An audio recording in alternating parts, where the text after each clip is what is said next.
welcome back, everybody. Let's enjoy the next presentation. It will be the conducting research in Japan, and it will be the presentation from the JSPS London. And let's welcome JSPS London. Thank you. Thank you. Good afternoon, everyone. My name is Masataka Ando, Deputy Director of JSPS London. And thank you for staying with us for the session of conducting research in Japan, provided by Japan Society for the Promotion of Science, JSPS. The session will give you useful and practical information to visit Japan for research, mainly for graduate students and postdocs. And first, let us give you a brief introduction about JSPS and our programs from my colleagues, Ms. Fuki Yokoyama, and then Ms. Asami Matsumura will talk about JSPS fellowship programs for mainly early career researchers. After that, two alumni of JSPS International Program, Mr. Conor Morley, Queen's Mary University of London, and Professor Anthony Moore, University of Sussex, will give talks on their experience of research in Japan as JSPS fellows. I'd like to go straight into the first presentation from Ms. Yokoyama. So, Yokoyama-san, お願いします。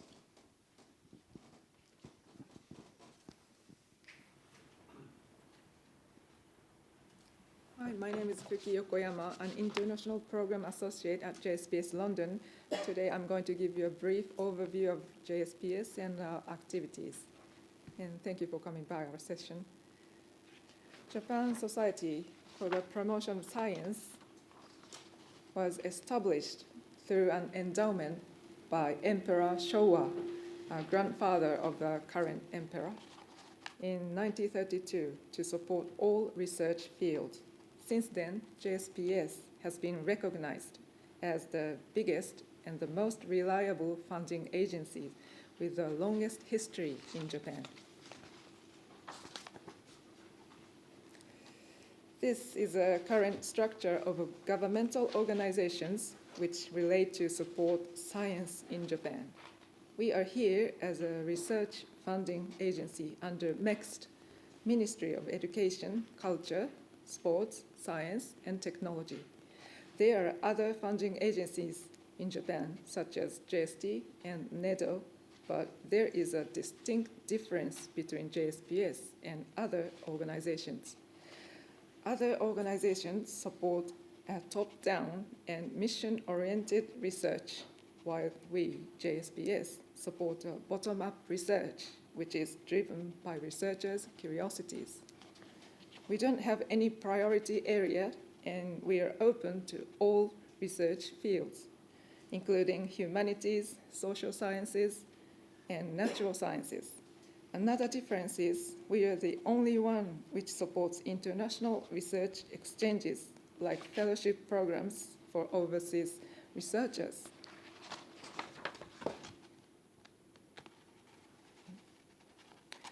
JSPS London is one of JSPS 10 overseas offices. It was established in 1994 to strengthen Japan-UK academic linkages and to advance international collaboration. This is our four major mission.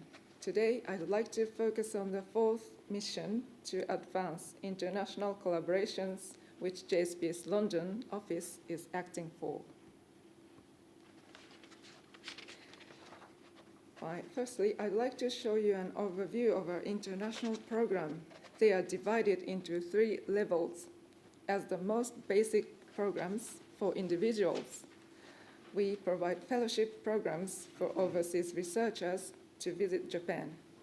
Second is for group research. We have JSPS bilateral programs.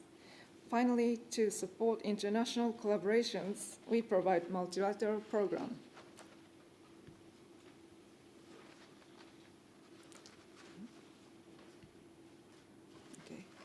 This shows the number of researchers exchanged under those JSPS international programs. JSPS encourages Japanese researchers to go to abroad and collaborate with overseas researchers and vice versa. The right pie graph shows in total over 4,300 researchers went abroad from Japan to conduct research in each country. The left pie graph shows the number of researchers who was invited to Japan. The total number is more than 4,600, and you see 246 UK researchers visited Japan.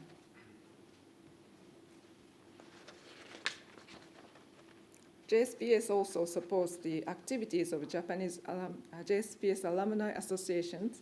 The first alumni association was established in Germany in 1995. And so far, 20 alumni associations are officially recognized. And over 8,000 fellows are participating in alumni activities. We have alumni associations in the UK as well. We have almost 770 members who completed JSPS fellowship, from PhD students to senior professors. We have exclusive programs for alumni members called Bridge Fellowships and Symposium Scheme. Bridge Fellowship supports their revisit to Japan to expand their bridge between the UK and Japan. Symposium Scheme supports alumni members to organize academic symposium in the UK. Our alumni members share their experience in our website and newsletter. So please visit our website not only to find out the detail of our program, but also our fellows' happy collaboration stories with Japan. We hope you will be the one to tell us your happy story in Japan in near future, sorry. Okay, thank you for your kind attention.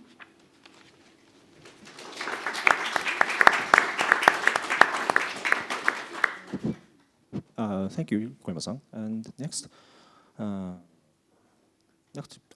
will be given by Ms. Matsumura, also from JSPS London.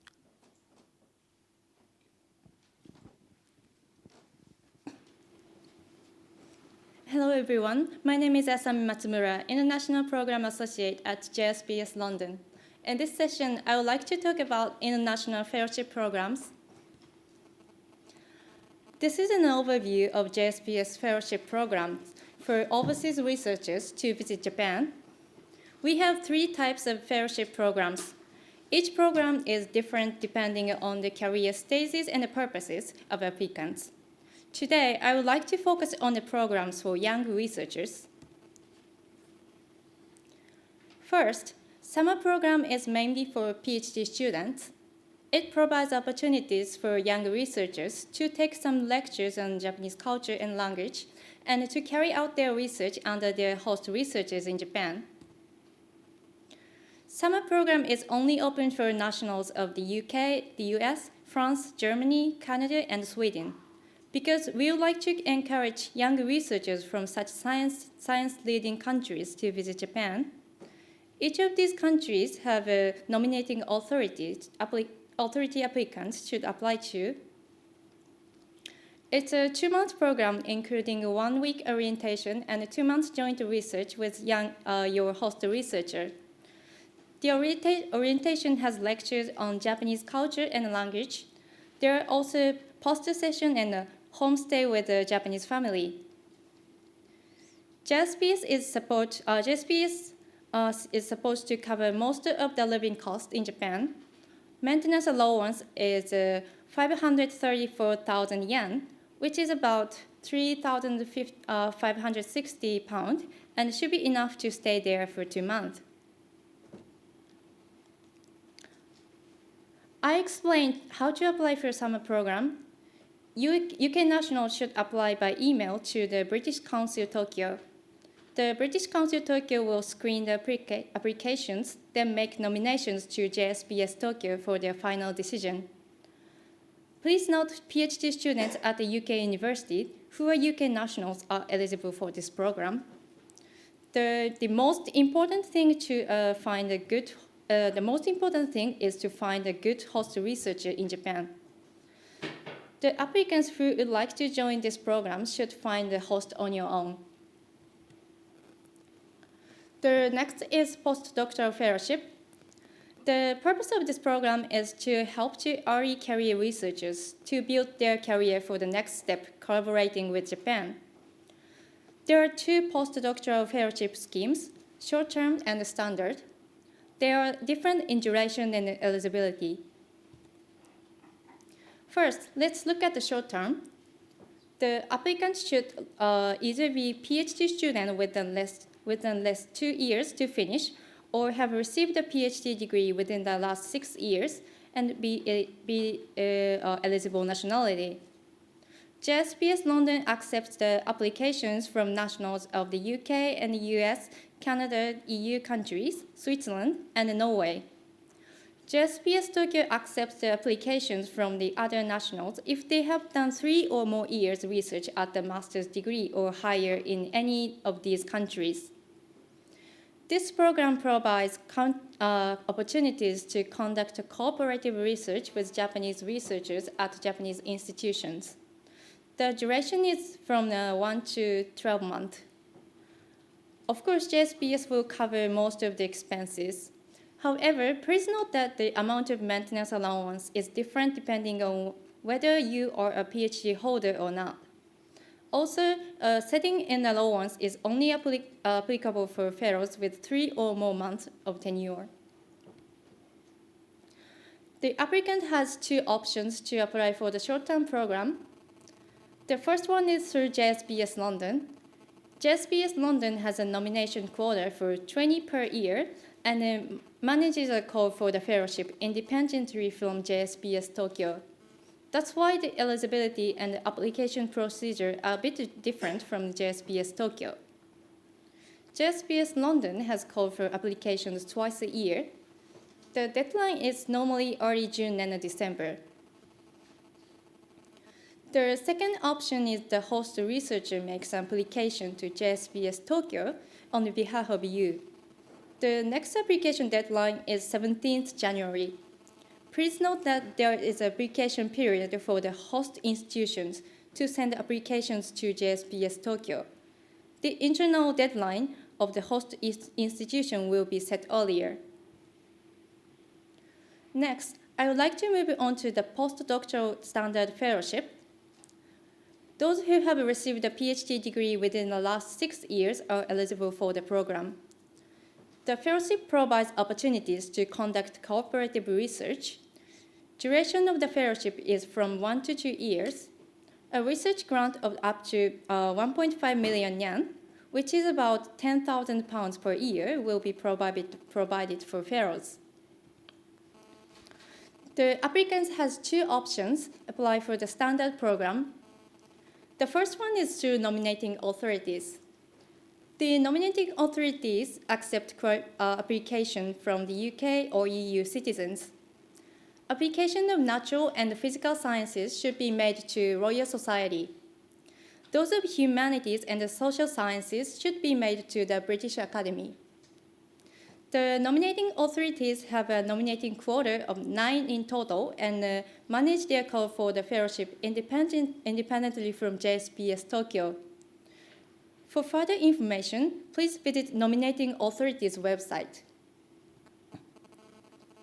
The other option is applying through a host researcher in Japan to JSPS Tokyo. Currently, the selection ratio when applying to nominating authorities is higher than when applied to JSPS Tokyo. So if the eligibility criteria and the timing are right, it is better to apply to nominating authority at the moment. One of the most common questions we are asked from people who are interested in doing research with Japan is how to find Japanese researchers. I would like to show this website.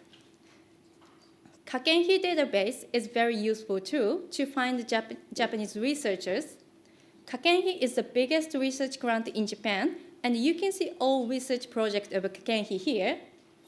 If you want to research by research topics, it might be helpful. Lastly, let me give you some advice about applying for JSPS fellowship programs. What makes a good application?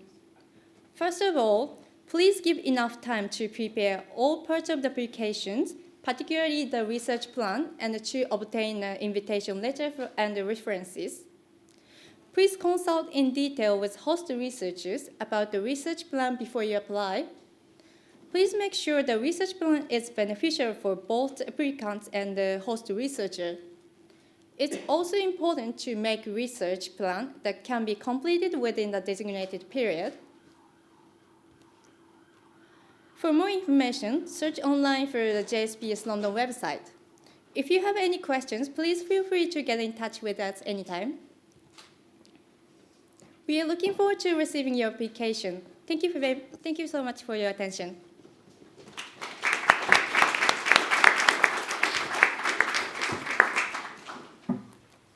Thank you, Matsumura-san. The next is about past research experiences of JSPS fellows, and Mr. Conley Moore, Queen's Mary University of London, who took part in the JSPS summer program in 2019. Okay, please. Great, thanks. How do I get? Oh, there I am. Okay, great. Thanks very much. So I'm a bit older than most of the postgraduate fellows, but I am actually a PhD student. So this is me at the Olympic Volunteer Programme, which is what I was researching. This was a really great opportunity because I'm researching the London Games Makers in London 2012, and of course, you don't get a chance to see a whole process of training of volunteers. There's only one chance every 4 years. So this program offered me the opportunity to observe the volunteer training program at close quarters as it was happening in Tokyo earlier this year. So it was a really, really amazing opportunity. I'm just going to cycle through a few slides responding to questions that I was asked to deal with. So first of all, just a general impression of my experience as a postgraduate fellow. First thing is, JSPS takes very, very good care of you. It was really, really amazing. So from top left there, we are at a pre-departure event where we had some Japanese lessons. We got a sort of general introduction to Japanese society, which included some bowing practice, which was very, very useful, and which I used a lot when I was in Japan.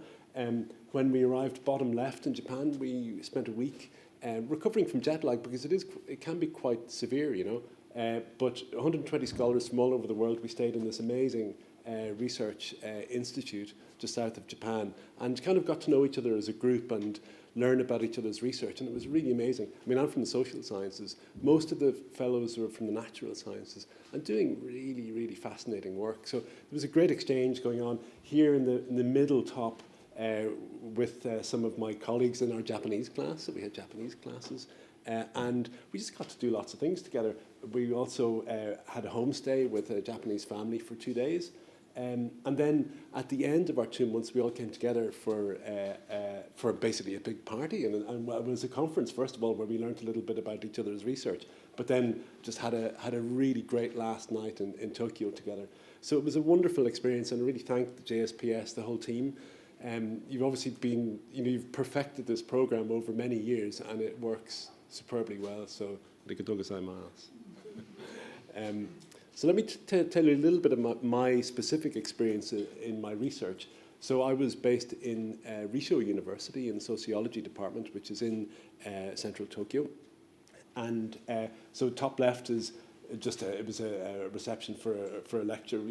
Participated in lecture events and in the department to the degree that I could, because everything was in Japanese. But a lot of the fellows, what you'll find in Japan is that a lot of people, really can speak English and understand English. They're a little bit shy very often, but with a bit of encouragement. So people were very patient with me in speaking English, which was great. I gave a lecture in the department, bottom left, and that was Tomoka Miyoshi-san, I think, from the JSPS in Japan, who came along, which was great.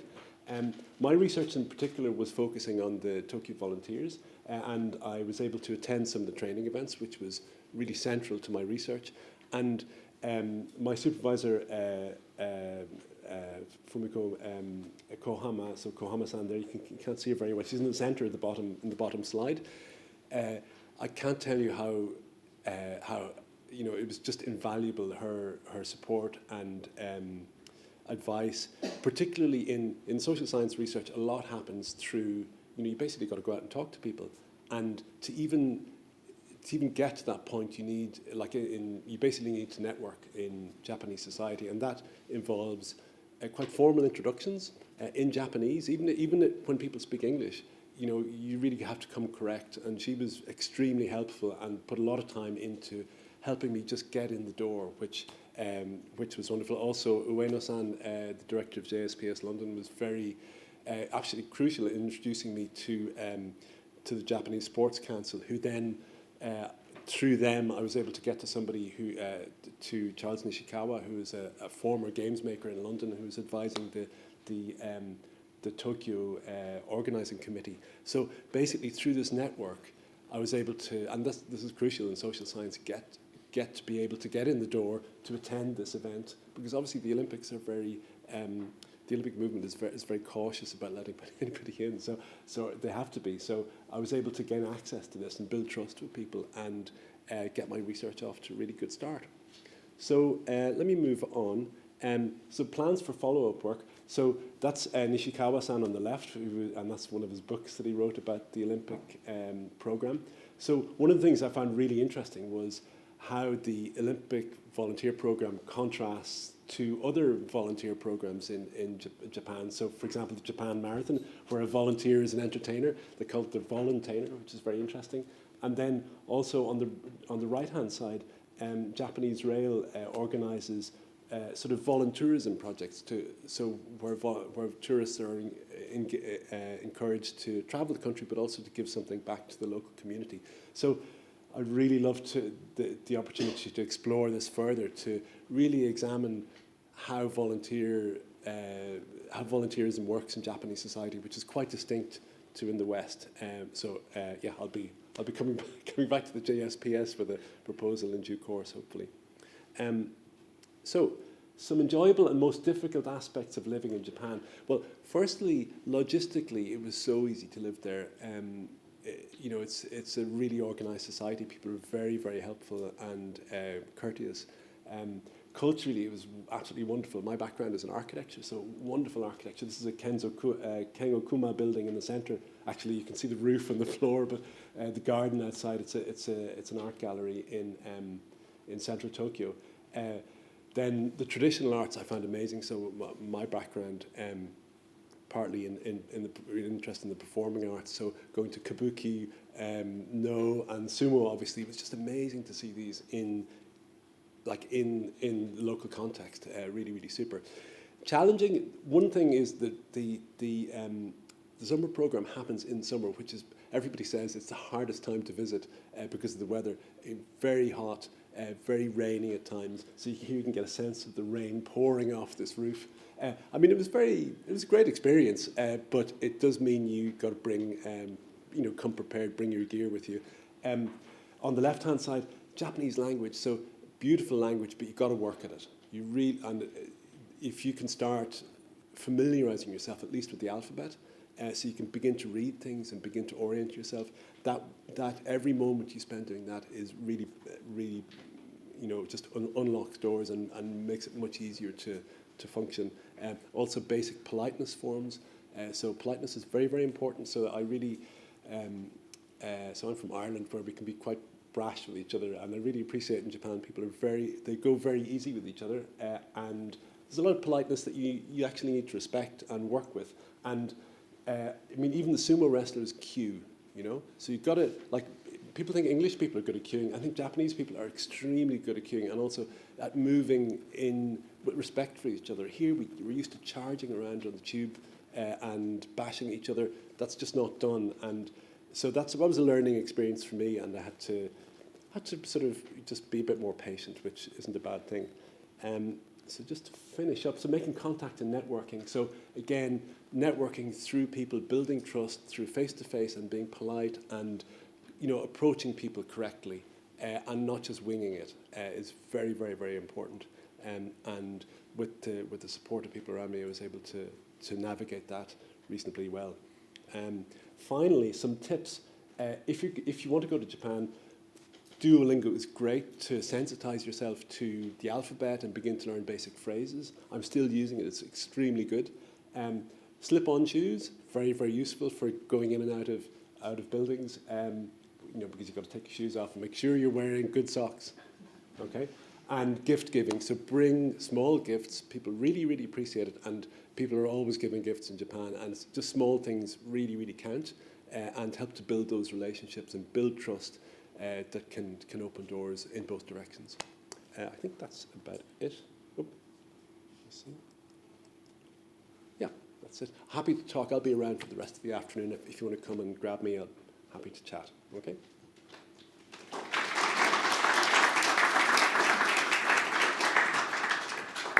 Thank you very much. The next and the final speaker, Professor Anthony Moore, University of Sussex, will talk about his research with Japan. Okay, thank you. And thanks, Connor, for your introduction to Japan. I went through on an invitation fellowship quite a number of years ago. And so I kind of continuously go backwards and forwards to Japan. It's a fabulous experience. I love the country, and as Connor has indicated, the people are incredibly helpful and very courteous. Yeah. Indeed, one such occasion was I was trying to get at Tokyo. I was down in the metro, and the metro is on kind of 3 or 4 different levels. So I was stood there because I had to go to an internal airport, and I was looking around, and before I knew it, there were 2 guys in suits saying, "Excuse me, what are you looking for?" And said, "I want to go to the airport." "Right, okay." Picked up the bags, and I'm going, "What's happening here?" And off they marched up through, onto the right level, onto the platform, because I'd take this train, and then told everybody that I had to go to the airport, and this is where I had to get off. So everybody, of course, "Please go ahead, go ahead with me, please." So all their bags got taken on, and before you know it, you were sat down there, and people were trying to talk to you. Amazing experience all the time. Anyway, what I'm going to tell you about is a little bit about kind of the research that we've managed to do together. My project, which has now lasted a considerable number of years, and it's all about a particular protein, and that protein is called the alternative oxidase, and I'll take you on a little journey about it because it's kind of intertwined with our friends over in Japan. It started it started in 2006 and is still going on now. We have very, very strong relationships now with our Japanese colleagues. They come over to the UK and we go over there. So I send my students over to Japan, my postdocs go over to Japan, and there's also the alternative arrangement of both students and colleagues coming back into my lab. The institutions that are involved in mine include the University of Niigata, the Faculty of Medicine, University of Iwata, and that's with Professor Kikutsu Ito. And Professor Ito essentially was my initial host under the JSPS invitation a number of years ago. But my long-term collaborator is Professor Kiyoshi Kita in the Graduate School of Medicine in Tokyo and now in Nagasaki. So funding was initially by JSPS to kind of get us over. And as Connor has said, JSPS are incredibly generous. And they attempt to look after your every concern and also to ensure that you are enjoying your trip over in Japan. The other one was British Council through Connect, and this is known as a PM2. And the PM2 is a PMI2, sorry, and it stands for Prime Minister's Initiative. And it was a joint initiative between government offices in Japan and indeed in the UK. The Prime Minister at the time of this initiation was Tony Blair, and some people, I don't think necessarily rightly say perhaps that was only one of his 2 initiatives that he ever had. But for me, it was incredibly helpful, because that British Council money, again, kind of really supported all of the travel backwards and forwards, particularly for graduate students and postdocs. And if you do get an opportunity to either apply or to go, I think you'll find it is a great experience. 3 of my graduate students have gone on these kind of trips, and they've made multiple visits back to Japan. And I think each and every one of them has thoroughly enjoyed their experience. So, what did I do? I said I'd tell you a little bit about my research, and here's a little story about it. So, this particular plant is called the Amorphophallus titanum. It's otherwise known as the Titanarum, and it's the largest flowering plant in the world. It was found in Sumatra back in the 1870s, and Kew Gardens was the first botanical garden to actually grow it. And you can see, perhaps on the right-hand side, there's people around it. They're holding their nose, and the reason that is because the smell of it is somewhat reminiscent of putrefying flesh or decaying urine. To you and I actually think it's much more like an extremely ripe camembert. But to certain female midges, it is the best thing that's out. And in effect, that smell is used to attract for pollination purposes. Now, through my colleagues in Morioka at the University of Waiwata, we found that there was quite a number of plants that were considered to be thermogenic. In other words, they give out heat. And they use the heat either to volatilize, in fact, as an insect attractant, or indeed you'll find some of them use it in order to come through the snow, and they'll melt the snow. Here's one there called the dead horse arum, and as the name suggests, it very much smells like a dead horse's stomach. It also mimics that stomach, and again, it's a very good attractant. But one of the aspects for the collaboration that has proved so powerful was between my laboratory and Professor Kita's laboratory in Tokyo, was the fact that the Prime Minister's initiative pulled my lab to work jointly with the lab over in Tokyo. And we worked on there what's called a disease called trypanosomiasis. It's often known as a forgotten disease. It kills 30 to 60,000 people still a year in sub-Saharan Africa. It's caused by a parasite that lives in the tsetse fly, and once you get infected with it, there's no real cure, and essentially you die.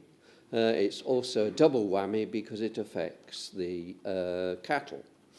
Now, Professor Kita and we actually solved the structure of the protein responsible for this. And this is the first crystal structure in the world. No one else has been able to do it, and it was done jointly with Japan and the UK together. And that has proved incredibly helpful because what we've done is use the structure to design specific drugs that are now going under trial to actually relieve people of this quite horrendous disease. And so I think we were extremely fortunate to be able to work together with Japan on this. And kind of this is the opportunities. If you do get to go to Japan under one of these many schemes, you can have this real possibility of working in my area. Obviously, it's a real cutting-edge science. But it works together jointly, and that's why it's so supportive. Not that you don't have a good time over there. I give lectures, I go on visits around. I even did a cooking lesson. And part of that was some of my colleagues' wives couldn't understand that I could cook, and yet their husbands did not. So they invited a lot of the husbands and wives to see my good self give a cooking lesson. And hopefully that was very good. Lots of debates and some fabulous scientific meetings, and indeed lots of good drinking as well. And we always had parties, and this was us celebrating the set of results. Can't underline how fantastic the experience was, is, and continues to be so. This just gives you an idea of some of the publications, the numbers that we're producing, both before we went over and since. And so I jointly publish with lots of my Japanese colleagues. To us in the UK, that is particularly important. It shows that UK scientists have great international collaborations, and those are really important for the progression of science.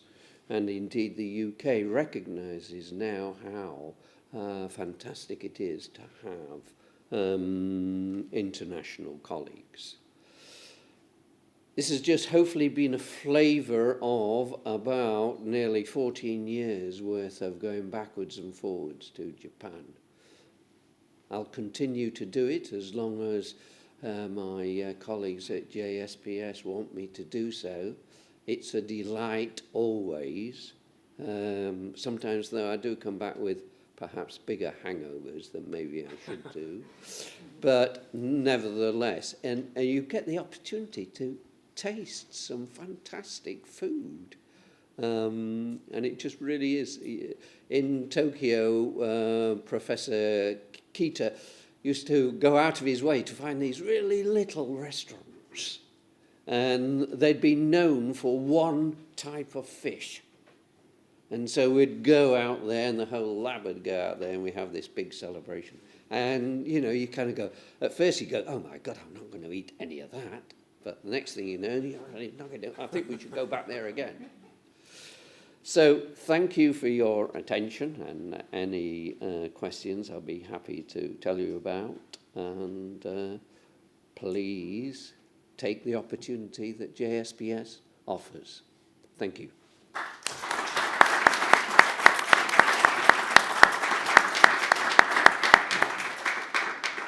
Thank you very much. Rest of this session, I'd like to have some time for your questions, especially for those two speakers from Alumni Association. Because today, JSPS have a booth over there and can talk with you about JSPS programs with you later. So if you have any questions.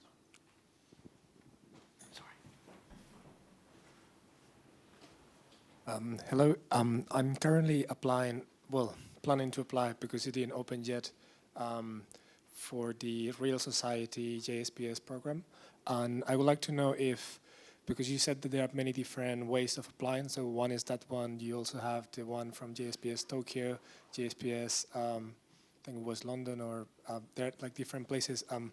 How different it is regarding if you apply to one, is it very different from applying to a different one in terms of, I guess, requirements, or also if it's possible to apply for more than one? So if you apply to the one from the Real Society, can you also do it to the JSPS Tokyo?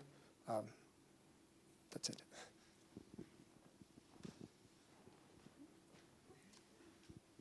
So, in terms of the eligibility, they're a little bit different. Through JSPS Tokyo or Royal Society, so you have to look for this criteria, and you can on one call, on a one open call, you can apply one application. You can apply one.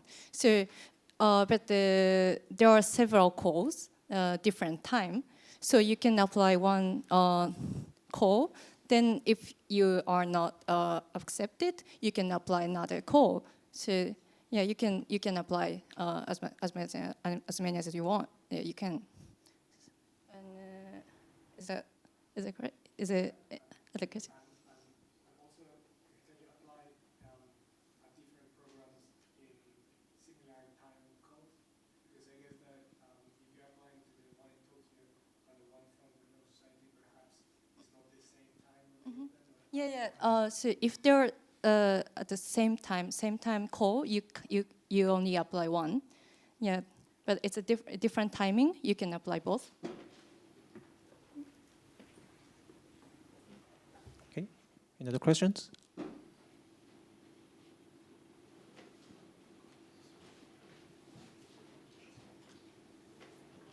Hello there. Particularly at you two who have been through the application process yourselves, I'm keen to apply for the summer program, and for me the biggest difficulty in that program is finding a research that matches what I want to do. I was just wondering from your experiences how you managed to find the appropriate researchers for your own research. Sure, okay. Is that microphone working, this one, the table microphone? It is. We can use this. So just to introduce sort of how I met Professor Kohama.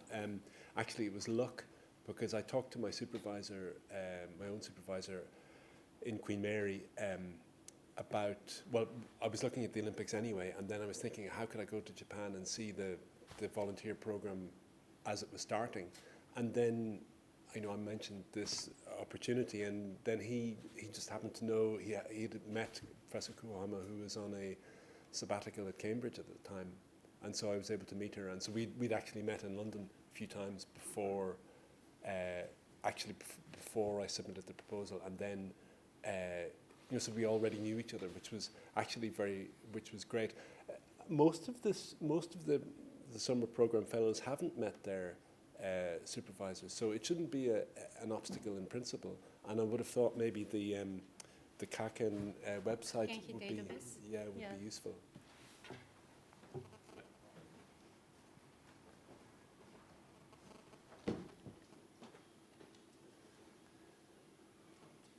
Hi.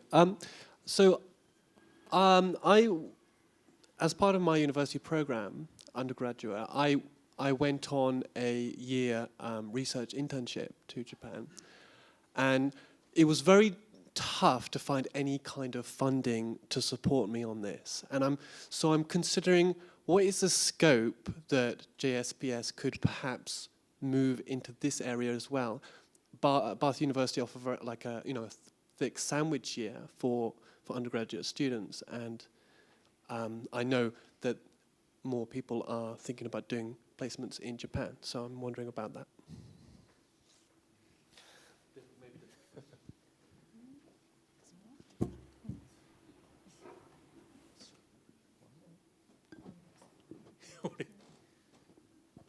Undergraduate program, basically, actually the name shown, the Japan Society for the Problems of Science. In terms of that, our program is now focused on basically the graduate student and the postgraduate student.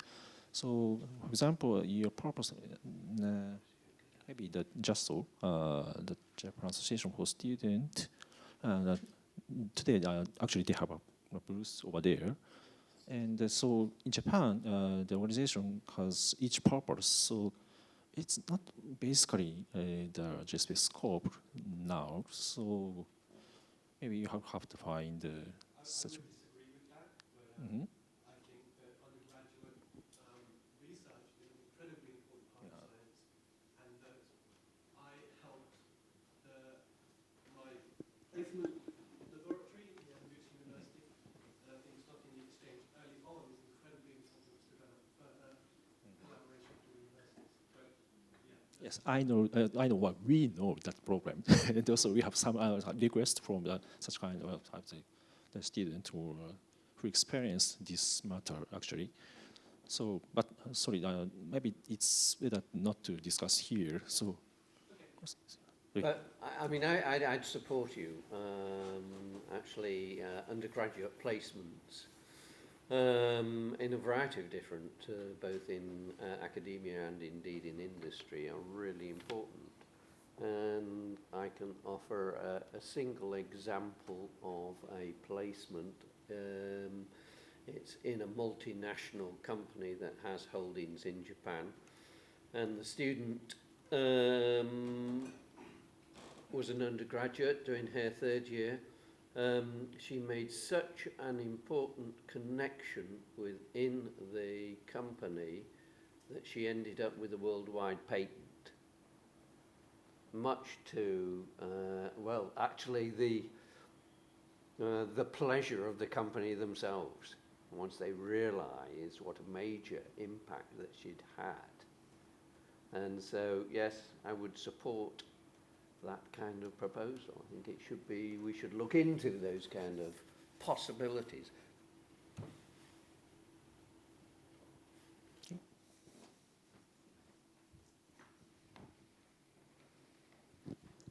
Thank you all for your talks.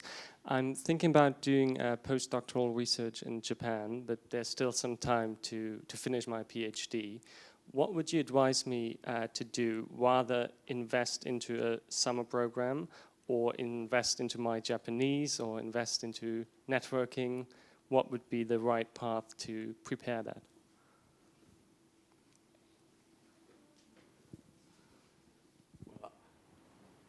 Well, I think all those things. I mean, I think you've already sketched out your you know, in between finishing your PhD, the things you do in your downtime. I mean, with language learning, I think a little bit frequently pays huge dividends, especially because you've got to get your head around a very, very different way of structuring speech and just reading the language. It's not actually as difficult as it might seem, and it's a matter of, I think, if you think of it as flying hours, you know, you just got to clock up time to familiarize yourself. So certainly the language, I think, is very, very useful.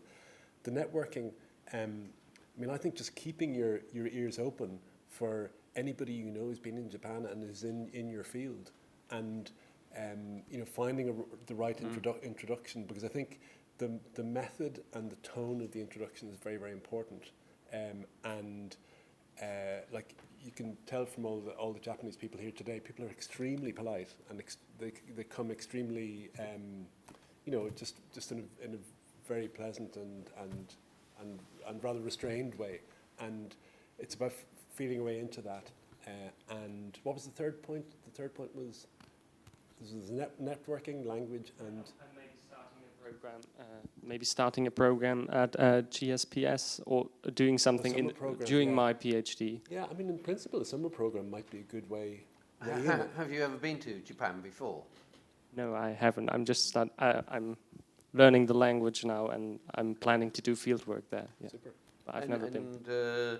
Have you spoken to your supervisor or supervisor? Yes, so they're keen to send me to Japan for that research. Yeah. And hopefully then they may also have contacts within Japan themselves. Yeah.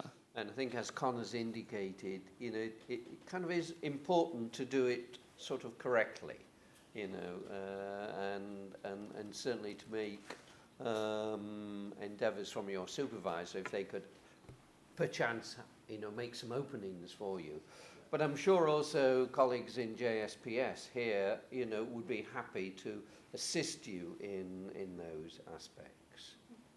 Thank you. So you should use JSPS as a very good kind of society as such. To you know, they want to help you to kind of do interaction with Japan, etc. So I'm sure you'll find them extremely helpful. One last more question regarding the JSPS programs. So if you are already accepted in one, can you in the future be accepted in another one? Because I saw some restrictions about that, and I'm not too familiar with it.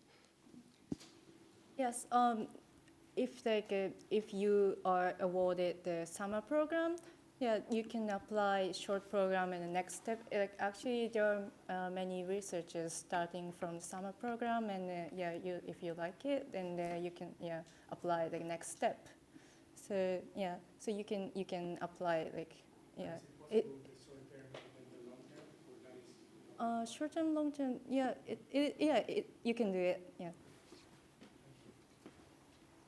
Thank you. I'm sorry, but the time is over, and that's all for this session. And thank you again for all speakers and participants. Thank you.